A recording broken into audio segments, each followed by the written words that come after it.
So hello everyone, Uttarakhand state के student के लिए ये वीडियो है। आपका जो मॉपअप राउंड के बाद स्ट्रे वैकेंसी राउंड होता है उसके लिए काफ़ी क्वेरी थी मेरे पास और अभी अभी नोटिफिकेशन सब आ गया है डिटेल। सीटें थोड़ी सी सरप्राइज हूँ कि जनरल में भी बची हुई हैं। तो गवर्नमेंट मेडिकल कॉलेज हल्द्वानी में 2 सीटें और किसी कैटेगरी में नहीं है। Ward of Kashmiri migrant Haldwani में 1 बचा हुआ है, यानी हल्द्वानी में 3 सीटें हैं। Government Doon medical college Dehradun में 1 जनरल में है और किसी भी कैटेगरी में नहीं है। SGRR स्टेट काउंसलिंग में कोई SC में 1 है। सीमा डेंटल में 14 है जनरल में और उत्तरांचल डेंटल में 34। और ऑल इंडिया कोटा से जो सीट्स खाली हैं प्राइवेट में, जो ऑल इंडिया कोटा होती है उसमें गुरुराम राय में 5, हिमालयन में 3 और गौतम बुद्धा में 16 सीट्स खाली हैं और सीमा डेंटल में 21, 36 उत्तरांचल डेंटल में। अब इसके बारे में detail information you must know, सबको पता होना चाहिए क्या क्या है। पूरा सर्टिफिकेट वगैरह की लिस्ट। देखो, ये जो उत्तराखंड राज्य केंद्रीकृत काउंसलिंग की स्टे वैकेंसी काउंसलिंग हेतु महत्वपूर्ण सूचना, ये मैं अपने टेलीग्राम चैनल पे, जिसका एड्रेस यहाँ पे है, उस पर डाल देता हूँ। आप वेबसाइट पे भी hnbumu.ac.in पे निकाल सकते हो इसको। इसमें रिपोर्टिंग टाइम 21 तारीख को 9 बजे से 11 बजे तक है और government Doon medical college Patel Nagar Dehra Khas address पे होगा। और मैनुअल समस्त अभ्यर्थियों की सूची 11/15 पर चस्पा की जाएगी।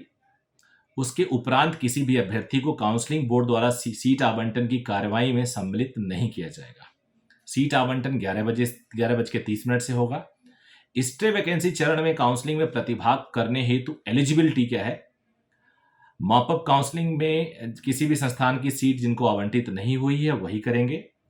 कौन एलिजिबल नहीं होंगे? जो सीट ले चुके होंगे, जिन्होंने सीट प्रक्रिया अपनी सुनिश्चित करा लिया है वो नहीं होंगे। संस्थावर सीट मैट्रिक्स 1:10 के अनुपात में 30 अभ्यर्थियों की सूची जारी की गई है राजकीय मेडिकल कॉलेज के लिए। 3 सीटें खाली हैं जनरल की, 2 हल्द्वानी, 1 दून और 1 कश्मीरी माइग्रेंट है वहाँ पे हल्द्वानी में। तो लिखा गया है कि माननीय उच्चतम न्यायालय भारत सरकार के निर्देशों के अनुपालन में राजकीय मेडिकल कॉलेज में उपलब्ध 3 रिक्त सीटों के सापेक्ष 1:10 के अनुपात के में मेरिट के क्रम में 30 अभ्यर्थियों की सूची जारी की गई है। निजी संस्थानों में अधिक सीटें रिक्त होने के कारण सभी 52 अभ्यर्थियों की सूची जारी की गई है। कश्मीरी विस्थापित की 1 सीट के सापेक्ष सभी एलिजिबल की सूची जारी की गई है। अब शुल्क विवरण क्या है? इसमें आपको FC HNB UMU payable eight Dehradun के नाम पे DD ही देना होगा। राजकीय मेडिकल कॉलेज के लिए 1,45,000, निजी यानी प्राइवेट के लिए 9 लाख की DD और डेंटल के लिए 2 लाख की DD नगद, चेक, ENEFT, RTGS के माध्यम से स्वीकार्य नहीं होगा। उसके बाद जो आरक्षण वगैरह है वो सब आपको पूरा मैं नहीं दे रहा हूं। प्रवेश प्रक्रिया, आवंटित सीट पर प्रवेश सुरक्षित करने हेतु समस्त छात्र को निर्धारित समय अंतर्गत बोर्ड के समक्ष आवंटित संस्थान में व्यक्तिगत रूप से उपस्थित होकर प्रवेश हेतु निर्धारित शुल्क जमा करते हुए अपने समस्त वांछित अभिलेख मूल रूप से जमा करने अनिवार्य होंगे, अन्यथा वो सीट के लिए एलिजिबल नहीं होंगे। डॉक्यूमेंट क्या क्या नीडेड है वो जान लो आप लोग, वो इंपॉर्टेंट है। High school marksheet for age proof, intermediate certificate, intermediate का मार्कशीट, कई जगह मार्कशीट और सर्टिफिकेट एक साथ ही आ रहा है।